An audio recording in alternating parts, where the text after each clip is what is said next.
Halo guys, di sini aku akan bercerita tentang salah satu tokoh di dunia kecerdasan buatan, yaitu John McCarthy. Beliau ini bisa dibilang adalah salah satu orang yang paling berpengaruh di dunia kecerdasan buatan atau AI. Bayangin aja, dia adalah yang pertama kali kepikiran buat nyiptain istilah kecerdasan buatan, yaitu sekitar tahun 1956. Dia mengajak beberapa ilmuwan top buat mengadain konferensi dark mode, dan dari situlah dunia mulai serius ngomongin kecerdasan buatan sebagai bidang penelitian. Bisa dibilang konferensi itu kayak awal mula kecerdasan buatan yang sekarang kita kenal. Nggak cuma itu sih, McCarthy juga bisa bikin bahasa pemrograman waktu itu yang namanya LISP. Bahasa ini terkenal banget di kalangan orang-orang yang mengulik tentang kecerdasan buatan, terutama pada zaman dahulu dan sampai zaman sekarang.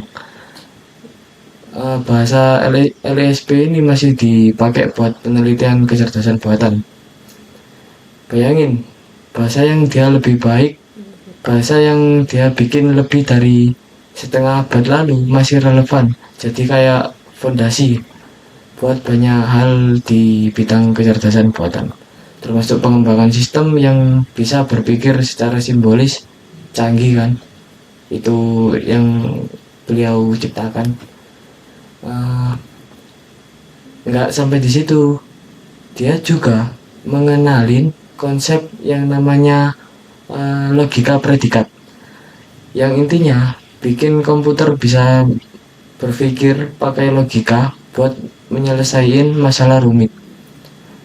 Nah, ini dipakai buat sistem pakar atau expert system, semacam program yang bisa bantu manusia mengambil keputusan.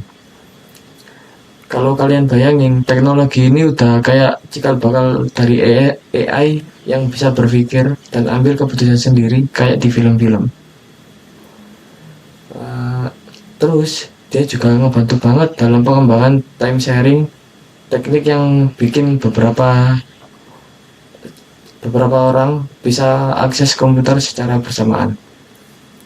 Ini penting banget buat komputasi interaktif yang sekarang jadi dasar segala hal di dunia teknologi. Terus ada lagi nih, McCarthy. Beliau nggak cuma jenis dalam hal teknis, tapi juga visi jauh ke depan soal gimana perkembangan AI bisa mengubah dunia.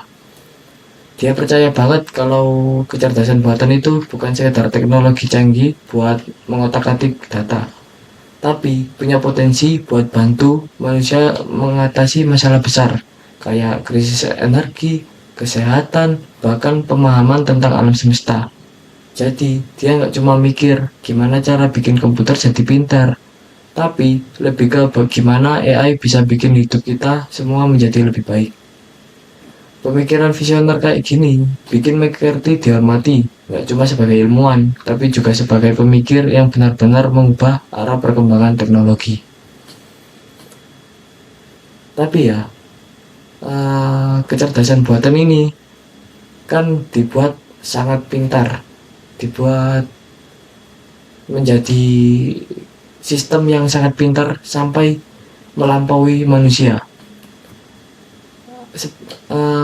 Agaknya sih kalau dipikir-pikir itu agak mengerikan, karena seorang manusia menciptakan sistem yang melampaui spesies manusia dalam hal berpikir, dalam hal kecerdasan. Tapi ya itu juga pasti ada manfaatnya hingga sampai saat ini.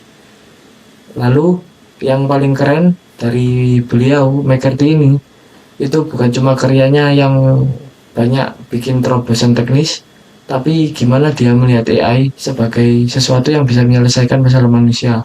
Yang seperti saya bilang tadi, dia pernah bilang AI suatu hari bisa aja lebih pintar dari manusia.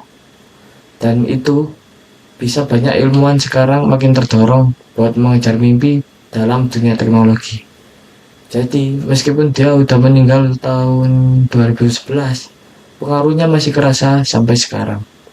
Tanpa McCarthy, AI mungkin nggak bakal sekeren dan sepenting sekarang.